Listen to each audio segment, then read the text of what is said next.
Renungan Pagi Bersama Allah di Waktu Fajar oleh Ellen G. White, 16 November 2022. Mari kita berdoa. Bapa kami yang di sorga, Allah pencipta langit dan bumi, laut dan segala isinya, Allah yang maha besar, maha kuasa, sumber segalanya, yang kami sembah selalu melalui anak-Mu yang tunggal, Yesus Kristus. Terpujilah Yesus, anak Allah yang maha tinggi, yang adalah pencipta, penebus, dan pemelihara kami. Pada pagi hari ini kami bersyukur boleh bangun dan berbakti, dan sebagaimana membaca dan mendengarkan nasihat firman-Mu, kiranya ini menjadi sukacita bagi kami masing-masing. Beserta kami sepanjang perbaktian ini, kehendak-Mu yang jadi. Ampun kami akan dosa dan salah, karena kami berdoa hanya dalam nama anak Allah yang tunggal, Yesus Kristus, yang adalah Tuhan dan Juru Selamat kami. Amin. Renungan hari ini akan dibacakan oleh Ibu Oktolina Siregar. Kepada Ibu Lina, kami persilahkan. Terima kasih. Selamat pagi Bapak dan Ibu, saudara-saudari yang terkasih di dalam nama Tuhan Yesus Kristus. Bacaan renungan pagi kita pada hari ini, tanggal 16 November tahun 2022, berjudul, Dia Tidak Akan Gagal. Ayat inti terdapat di dalam Yesaya 42 ayat yang keempat. Firman Tuhan, Ia sendiri tidak akan menjadi pudar dan tidak akan patah terkulai sampai Ia menegakkan hukum di bumi. Segala pulau mengharapkan pengajarannya. Kristus mengetahui semua yang disalah-artikan dan disalah-gambarkan oleh manusia. Anak-anaknya sanggup menunggu dengan kesabaran dan keyakinan yang tenang betapa dihina dan dianggap rendah pun mereka itu, karena tidak ada rahasia yang tidak akan dinyatakan, dan mereka yang menghormati Allah akan dihormati olehnya di hadapan manusia dan malaikat-malaikat. Habel, orang Kristen pertama dari anak-anak Adam, mati syahid. Henokh berjalan dengan Allah dan dunia tidak mengenalnya. Nuh diejek sebagai seorang fanatik dan seorang yang membuat gelisah. Orang-orang lain membiarkan dirinya disiksa dan tidak mau menerima pembebasan, supaya mereka beroleh kebangkitan yang lebih baik. Pada setiap zaman, para utusan pilihan Allah telah dicela dan dianiaya. Namun lewat penderitaan mereka, pengetahuan akan Allah telah disebarluaskan. Setiap murid Kristus harus terjun ke dalam barisan itu dan melaksanakan pekerjaan yang sama, karena ia tahu bahwa musuhnya tak dapat berbuat apa-apa menentang kebenaran, tetapi justru untuk kebenaran. Allah bermaksud supaya kebenaran dinyatakan dan menjadi pokok ujian dan diskusi, bahkan melalui hinaan yang diberikan kepada kebenaran itu. Pikiran orang harus digerakkan. Setiap pertentangan, setiap celaan, setiap upaya untuk membatasi kebebasan hati nurani adalah alat Allah untuk membangunkan pikiran yang tanpa itu bisa tertidur. Khotbah di atas bukit, halaman 42-43. Kristus tidak akan pernah meninggalkan jiwa yang untuknya dia telah mati. Orang bisa meninggalkannya dan dijejali dengan pencobaan, tetapi Kristus tidak akan pernah dapat meninggalkan orang yang untuknya dia telah membayar tebusan dari hidupnya sendiri. Sekiranya pandangan rohani kita dibangunkan, kita akan melihat malaikat-malaikat terbang cepat untuk menolong orang-orang yang dicobai ini, bagaikan orang di tepi sebuah tebing curam. Khotbah di atas bukit, halaman 134. Demikianlah bacaan renungan pagi kita pada hari ini. Terima kasih, Tuhan Yesus memberkati. Terima kasih atas penata layanan Ibu Lina. Tuhan Yesus memberkati. Selamat pagi saudaraku dalam Tuhan. Siapakah dia yang tidak akan gagal itu?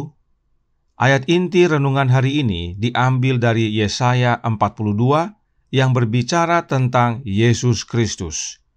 Ingat kembali yang berikut ini dari renungan pagi tanggal 4 November tahun 2022 yang baru lalu, yang berkata, Berabad-abad sebelum kelahirannya telah dinubuatkan tentang dirinya Ia tidak akan berteriak atau menyaringkan suara atau memperdengarkan suaranya di jalan. Bersama Allah di waktu fajar, halaman 333 paragraf 1. Roh Nubuat mengutip Yesaya 42 ayat 2 dan menyatakan bahwa ayat tersebut adalah nubuatan tentang Yesus Kristus. Dan memang kepada Yesuslah Allah Bapa menaruh rohnya. Lihat juga renungan pagi tanggal 18 Oktober tahun 2022. Karenanya jelas bahwa Dia yang tidak akan gagal adalah Yesus Kristus, Anak Allah. Dan Yesus tidak akan pernah gagal karena Yesaya 42 ayat 1 berkata, "Lihat, itu hambaku yang kupegang, orang pilihanku, yang kepadanya aku berkenan. Aku telah menaruh rohku ke atasnya, supaya ia menyatakan hukum kepada bangsa-bangsa." Inilah rahasia Yesus, sehingga Dia tidak akan pernah gagal, sebab Allah Bapa menaruh rohnya, yaitu rohnya Bapa itu sendiri, ke atas anaknya, supaya Yesus menyatakan hukum kepada bangsa-bangsa. Perhatikan penjelasan roh nubuat berikut ini tentang Yesus yang tidak akan gagal. Para Nabi dan Raja, halaman 403, paragraf 2.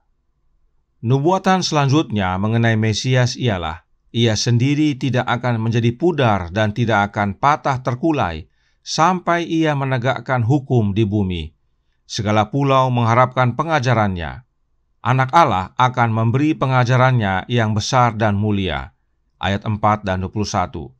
Ia tidak akan mengurangi kebesaran hukum itu dan mengadakan tuntutan, malahan Ia meninggikan hukum itu. Jelas bahwa Yesus tidak akan pernah gagal. Dia tidak akan pudar dan tidak akan patah terkulai sampai Dia menegakkan hukum di bumi dan memberikan pengajaran tentang hukum itu, karena Dia meninggikan hukum itu. Apakah yang dimaksudkan bahwa Yesus tidak mengurangi kebesaran hukum dan malah meninggikan hukum itu? Apakah yang dimaksudkan dengan hukum? Christ Object Lessons, halaman 315 paragraf 1 berkata, Allah menuntut kesempurnaan anak-anaknya. Hukumnya adalah salinan dari karakternya sendiri, dan itu adalah standar dari semua karakter. Hukum Allah yang Yesus tinggikan adalah salinan karakter dari Bapanya. Hukum Allah itu adalah salinan karakter Bapa. Itu sebabnya, jika kita lanjutkan penjelasan roh nubuat dalam buku yang sama serta halaman yang sama, Para Nabi dan Raja halaman 403 paragraf 2 berkata, tentang tugas juru selamat, sabda Yehova ialah, Aku ini, Tuhan, telah memanggil engkau untuk maksud penyelamatan, telah memegang tanganmu. Aku telah membentuk engkau dan memberi engkau menjadi perjanjian bagi umat manusia, menjadi terang untuk bangsa-bangsa, untuk membuka mata yang buta, untuk mengeluarkan orang hukuman dari tempat tahanan, dan mengeluarkan orang-orang yang duduk dalam gelap dari rumah penjara. Aku ini Tuhan, itulah namaku. Aku tidak akan memberikan kemuliaanku kepada yang lain atau kemasyuranku kepada patung. Nubuat-nubuat yang dulu sekarang sudah menjadi kenyataan. Hal-hal yang baru hendak kuberitahukan. Sebelum hal-hal itu muncul, aku mengabarkannya kepadamu. Ayat 6-9. Allah Bapa yang memanggil anaknya untuk maksud penyelamatan. Allah Bapa yang memegang tangan Yesus, dan Allah Bapa yang menjaga Yesus. Dalam terjemahan bahasa Inggris dikatakan, I will hold thine hand and I will keep thee, yang artinya, aku akan memegang tanganmu dan akan menjagamu. Lalu, hal-hal baru Allah Bapa akan nyatakan kepada anaknya. Inilah rahasia keberhasilan Yesus, yaitu Bapa di dalam Yesus dan Yesus di dalam Bapa. Bapa menyatakan segalanya kepada anaknya dan menjaga anaknya. Karenanya Yesus tidak akan gagal, sebab Bapa bersamanya. Dalam apakah Yesus tidak akan pernah gagal? Dalam menyatakan hukum Bapa yang adalah karakter Bapa. Perhatikan kalimat yang ditandai warna hijau. Itulah gambaran dari karakter Bapa, yang adalah namanya. Nama Bapa adalah karakternya. Ingat waktu Musa ingin melihat kemuliaan Tuhan dalam Keluaran 33. Yang Bapa lakukan adalah menyerukan namanya. yang tercatat dalam Keluaran 34.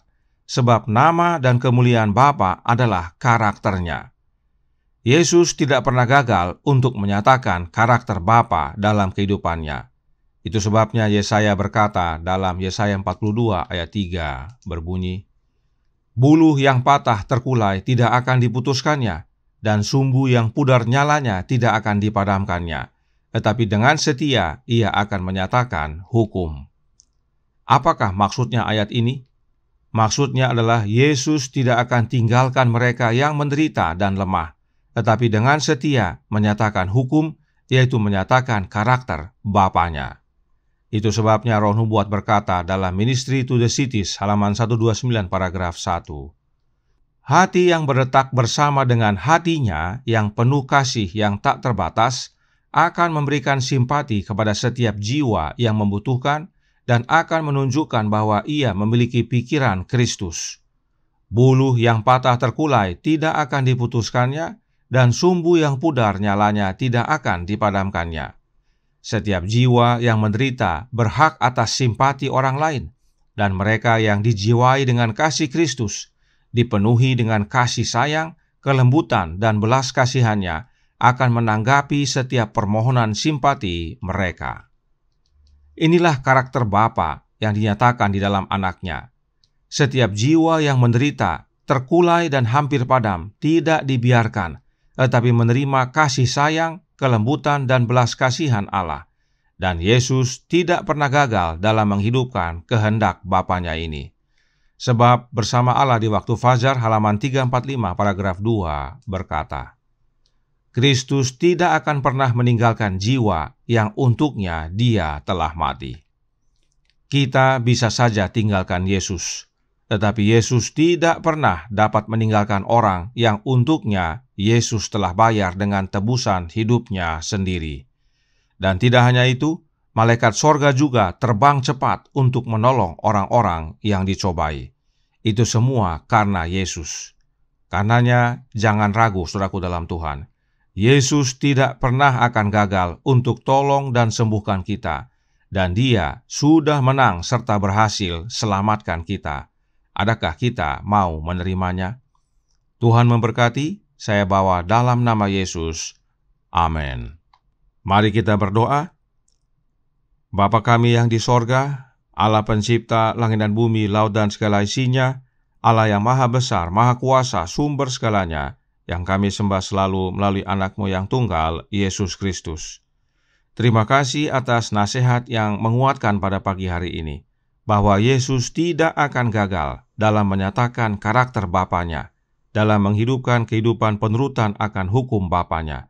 Dan itu semua untuk kebaikan kami, untuk keselamatan kami, pemulihan dan kesembuhan kami. Dan satu-satunya rahasia mengapa Yesus tidak akan gagal, sebab Bapa menyertainya. Bapa memegang tangannya, Bapa menjaganya, bahkan Bapa tinggal dalam Yesus dan Yesus dalam Bapa. Demikian juga kami, bila mana kami tinggal dalam Yesus dan Yesus dalam kami pun tidak akan gagal.